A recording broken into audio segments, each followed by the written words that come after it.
Welcome back to ಸಾಫ್ಟ್ಪನ YouTube channel. ಎಲ್ರಿಗೂ ನಮಸ್ಕಾರ. ಈ ವಿಡಿಯೋ ಬಂದು ಯಾರು ಆಷಾಢ ಮಾಸದಲ್ಲಿ ಚಾಮುಂಡೇಶ್ವರಿ ದೇವಸ್ಥಾನಕ್ಕೆ ಮೈಸೂರಿಗೆ ಹೋಗಬೇಕು ಅಂತ ಅಂದ್ಕೊಂಡಿದ್ದೀರೋ ಅವ್ರಿಗೆ ಒಂದು ಸ್ಮಾಲ್ ಇನ್ಫಾರ್ಮೇಷನ್ನ ಕೊಡೋದಕ್ಕೋಸ್ಕರ ನಾನು ಈ ಒಂದು ವಿಡಿಯೋ ಮಾಡ್ತಾಯಿದ್ದೀನಿ. ನಾವು ರೀಸೆಂಟಾಗಿ ಮೈಸೂರಿಗೆ ಚಾಮುಂಡೇಶ್ವರಿ ದರ್ಶನಕ್ಕೆ ಅಂತ ಹೋದಾಗ ಪ್ರೈವೇಟ್ ವೆಹಿಕಲ್ಸು ಅಲೋ ಇಲ್ಲ ಅಂತ ಇನ್ಫಾರ್ಮೇಷನ್ ಗೊತ್ತಾಯಿತು. ಇವಾಗ ಏನಾಗಿದೆ ಅಂದರೆ ಸ್ವಲ್ಪ ರೂಲ್ಸ್ಗಳೆಲ್ಲ ಚೇಂಜ್ ಆಗಿದೆ. ಫಸ್ಟು ಬೆಟ್ಟಕ್ಕೆ ಡೈರೆಕ್ಟು ವಾಹನಗಳಿತ್ತು, ಅಲ್ಲಿಂದ ನಾವು ಟಿಕೆಟ್ ಮೂಲಕನೋ ಅಥವಾ ಧರ್ಮದರ್ಶನದ ಮೂಲಕನೋ ಹೋಗ್ಬೋದಿತ್ತು. ಬಟ್ ಇವಾಗ ಆ ಥರ ಇಲ್ಲ. ನೀವು ಫಸ್ಟೇ ಲಲಿತಾ ಮಹಲ್ ಹತ್ರನೇ ಗಾಡಿ ನಿಮಗೆ ವಾಹನ ಯಾವುದೇ ಇದ್ರೂ ಪಾರ್ಕಿಂಗ್ ವ್ಯವಸ್ಥೆ ಮಾಡಿಕೊಟ್ಟಿದ್ದಾರೆ. ಅಲ್ಲಿ ಪಾರ್ಕಿಂಗ್ ಮಾಡಿ ಆಫ್ಟರ್ ನೀವು ಬಂದು ಇಲ್ಲಿ ಉಚಿತವಾಗಿ ಮತ್ತು ಹೋಗೋದಕ್ಕೆ ಒಂದು ಲೈನ್ ಇದೆ, ಮತ್ತು 300 ರುಪೀಸ್ಗೆ 300 ರೂಪಾಯಿ ಟಿಕೆಟ್ಗೆ ಒಂದಿದೆ, ಮತ್ತು 2000 ರೂಪಾಯಿ ಟಿಕೆಟು 3 ಆಪ್ಷನ್ ಇರುತ್ತೆ ನಿಮಗೆ. ನೀವು ಉಚಿತವಾಗಿ ಹೋಗ್ತೀನಿ ಅಂದರೆ ತುಂಬ ರಶ್ ಇದೆ. ಮ್ಯಾಕ್ಸಿಮಮ್ 3 to 4 ಅವರ್ಸ್ಗಿಂತ ಜಾಸ್ತಿನೇ ಬೇಕಾಗ್ಬೋದು ನಿಮಗೆ ದರ್ಶನಕ್ಕೆ ಹೋಗ್ತೀನಿ ಅಂತ ಅಂದರೆ. ಬಟ್ 300 ರೂಪಾಯಿ ಟಿಕೆಟಲ್ಲಿ ಹೋಗ್ತೀನಿ ಅಂದರೆ ವಿತಿನ್ 1 ಅವರ್ ಒಳಗಡೆನೇ, ಒಂದು ಮುಕ್ಕಾಲು ಗಂಟೆ, ಹಾಫ್ ಆನ್ ಅವರ್ಗೆಲ್ಲ ನಿಮಗೆ ಬೇಗ ದರ್ಶನ ಆಗುತ್ತೆ. ಆಮೇಲೆ 2000 ರೂಪಾಯಿ ಟಿಕೆಟಿಗೆ ಹೋಗ್ತೀನಿ ಅಂದರೆ ಡೈರೆಕ್ಟ್ ದರ್ಶನ ನಿಮಗೆ ಅವೈಲಬಿಲಿಟಿ ಇದೆ. ನಾವು ಹೋಗಿದ್ದು 300 ರೂಪಾಯಿ ಟಿಕೆಟ್ಗೆ, ಯಾಕಂದರೆ ಧರ್ಮದರ್ಶನ ತುಂಬ ರಶ್ ಇತ್ತು. ನಾವು ಹೋಗಿದ್ದು ಸಂಡೇ. ಹೇಳಬೇಕು ಅಂದರೆ ಶುಕ್ರವಾರಗಳಿಗಿಂತ ಸಂಡೇನಲ್ಲಿ ತುಂಬ ಅಂದರೆ ತುಂಬ ರಶ್ ಇದೆ ಚಾಮುಂಡೇಶ್ವರಿ ದೇವಸ್ಥಾನ. ನಾವು ಸಂಡೇ ಹೋಗಿದ್ರಿಂದ ನಾವು ಫ್ರೀ ದರ್ಶನ ಬೇಡ, ಜನ ನಮಗೆ ಇಲ್ಲಿ ನಾವು ಲಲಿತಾ ಮಹಲ್ ಹತ್ರ ಗಾಡಿ ಪಾರ್ಕ್ ಮಾಡೋಕ್ಕೆ ಬಂದಾಗಲೇ ತುಂಬ ರಶ್ ಇತ್ತು.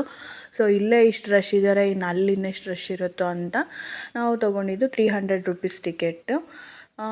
ಇದರಲ್ಲಿ ನಾವು ಹೋದ್ವಿ. ನಮಗೆ ಇಲ್ಲಿ 300 ರೂಪಾಯಿ ಟಿಕೆಟ್ಗೆ ಬೇರೆ ಬಸ್ ಬರುತ್ತೆ. ಸುಮಾರು ಗೌರ್ಮೆಂಟ್ ವಾಹನಗಳನ್ನ ನಿಲ್ಲಿಸಿರ್ತಾರೆ. ಫ್ರೀ ಬಸ್ಗೆ ಮತ್ತು 300 ರೂಪಾಯಿ ಟಿಕೆಟ್ಗೆ ಬಸ್ಗಳಿರುತ್ತೆ. ಅವರೇ ಕರ್ಕೊಂಡು ಹೋಗ್ತಾರೆ. ಬಸ್ ಹತ್ತಿದ್ರೆ ಬೆಟ್ಟದ ಹತ್ರ ಇಳಿಸ್ಬಿಟ್ಟು ಡೈರೆಕ್ಟ್ ಅಲ್ಲಿಂದನೇ ಇಳಿದ ತಕ್ಷಣವೇ ಬ್ಯಾಕ್ ಸೈಡ್ಗೆನೇ ಎಂಟ್ರಿ ಕೊಟ್ಟಿದ್ದಾರೆ. 300 ರುಪೀಸ್ ಟಿಕೆಟ್ ನೋಡಿ ಎಂಟ್ರಿ ಒಳಗಡೆ ಕೊಡ್ತಾರೆ. ಅದಾದಮೇಲೆ ನಾವು ಡೈರೆಕ್ಟ್ ದರ್ಶನಕ್ಕೆ ಹೋದ್ವಿ. ರಶ್ ಅಂದರೆ ತುಂಬ ರಶ್ ಇತ್ತು. ಸುಮಾರು ಒಂದು 2 ಕಿಲೋಮೀಟ್ರಷ್ಟು ಜನ ನಿಂತಿದ್ದರು. ಬಟ್ 300 ರೂಪಾಯಿ ಟಿಕೆಟಲ್ಲಿ ಜನನೇ ಇರಲಿಲ್ಲ. ಫ್ರೀಯಾಗಿ ಹೋಗಿ ನಾವು ದರ್ಶನ ಮಾಡ್ಕೊಂಡು ಬಂದ್ವಿ. ಬಟ್ ಅಂದರೆ ನಾನು ಹೇಳೋದಾದರೆ, ನೀವು ಬೇರೆ ವಾರಗಳಲ್ಲಿ ಹೋದರೂ ಕೂಡ ಜನ ಕ್ರೌಡು ನಿಮಗೆ ಇಲ್ಲಿ ಟಿಕೆಟ್ ತೊಗೊಳ್ಳೋ ಕೌಂಟರ್ ಹತ್ರನೇ ನಿಮ್ಗೆ ಗೊತ್ತಾಗೋಗ್ಬಿಡುತ್ತೆ ಫ್ರೀ ದರ್ಶನಕ್ಕೆ ಮತ್ತು ಟಿಕೆಟ್ಗೆ ಎಷ್ಟು ಜನ ಇದ್ದಾರೆ ಅಂತ ಹೇಳ್ಬಿಟ್ಟು. ನಿಮಗೇನಾದರೂ ಟಿಕೆಟ್ ತೊಗೊಳ್ಳುವಾಗಲೇ ಅಲ್ಲೇ ಜನ ತುಂಬ ಜಾಸ್ತಿ ಇದ್ದರು ಅಂದರೆ ನೀವು ಖಂಡಿತ ಟಿಕೆಟ್ಗೆ ಹೋಗ್ಬಿಡಿ, ಬೆಟರ್. ಯಾಕಂದರೆ ನಿಮಗೆ ಬೇಗ ದರ್ಶನ ಆಗುತ್ತೆ ಮತ್ತು ಚೆನ್ನಾಗೂ ದರ್ಶನ ಆಗುತ್ತೆ. ಹಂಗಂತ ಹೇಳಿ ನಿಮಗೆ ಫ್ರೀಯಾಗಿ ಹೋದರೆ ನಮಗೆ ಚೆನ್ನಾಗಿ ದರ್ಶನ ಸಿಗಲ್ಲ ಅಂತೇನಿಲ್ಲ. ಎಂಟ್ರೆನ್ಸ್ವರೆಗೂ ಕೂಡ ನಮಗೆ ಫ್ರೀ ಇರುತ್ತೆ. ಬಟ್ ಎಂಟ್ರೆನ್ಸಲ್ಲಿ ನಮಗೆ ಮತ್ತು ದರ್ಶನದವ್ರಿಗೆ ಫ್ರೀ ದರ್ಶನದವ್ರು ಇಬ್ಬರೂ ಮರ್ಜ್ ಆಗೋದ್ರಿಂದ ಸ್ವಲ್ಪ ಕ್ರೌಡ್ ಅನಿಸ್ಬೋದು. ಬಟ್ ನೀಟಾಗಿ ಪೀಸ್ಫುಲ್ಲಾಗಿ ದರ್ಶನ ಆಯಿತು ನಮಗಂತೂ.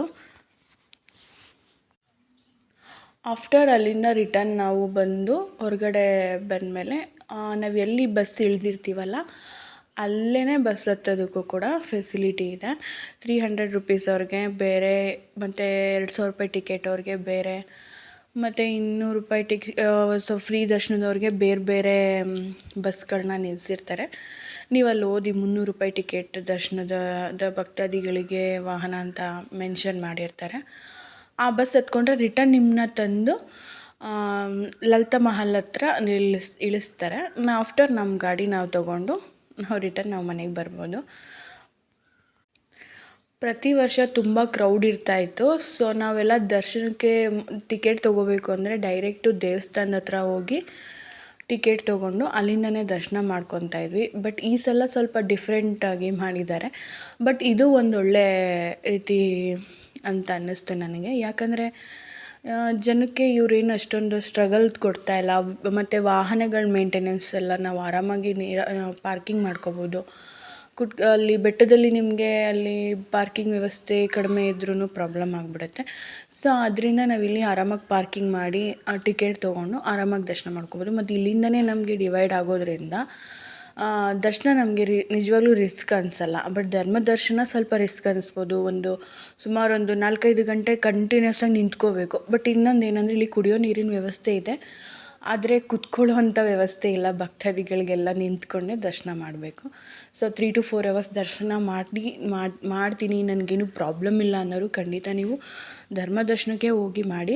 ಇಲ್ಲ ನನಗೆ ಟೈಮ್ ಆಗಲ್ಲ, ನಾನು ನಿಂತ್ಕೊಂಡು ಮಾಡೋಕ್ಕಾಗಲ್ಲ ಅನ್ನೋರು ಖಂಡಿತ ನೀವು 300 ರೂಪೀಸ್ ಟಿಕೆಟಲ್ಲಿ ಹೋದರೆ ಬೇಗ ದರ್ಶನ ಆಗುತ್ತೆ. ನಮಗಾಗಿದ್ದ ಪ್ರಕಾರ ನಮಗೆ ವಿತಿನ್ 3/4 ಗಂಟೆ ಒಳಗಡೆ ದರ್ಶನ ಆಯಿತು. ಆ್ಯಂಡ್ ಬಸ್ ಟ್ರಾವೆಲಿಂಗ್ ಅಲ್ಲದೇ ನಾನು ಹೇಳ್ತಾ ಇರೋದು. ಬಸ್ ಟ್ರಾವೆಲಿಂಗ್ ಸೇರಿಸಿ ನಾವು 1 ಗಂಟೆಗೆ ಹೊರಟ್ರು 2:30ಗೆಲ್ಲ ನಾವು ಹೊರಗಡೆ ಬಂದಿದ್ವಿ. ಸೊ ತುಂಬ ಚೆನ್ನಾಗಿ ದರ್ಶನ ಆಗುತ್ತೆ. ಬಟ್ ಏನಂದರೆ ನೀವು ನಿಮ್ಮ ಸೇಫ್ಟಿ ನೋಡಿಕೊಂಡು ಯಾವ ದರ್ಶನ ಬೇಕೋ ಅದನ್ನು ಚೂಸ್ ಮಾಡ್ಕೊಳ್ಳಿ. Thank you for watching.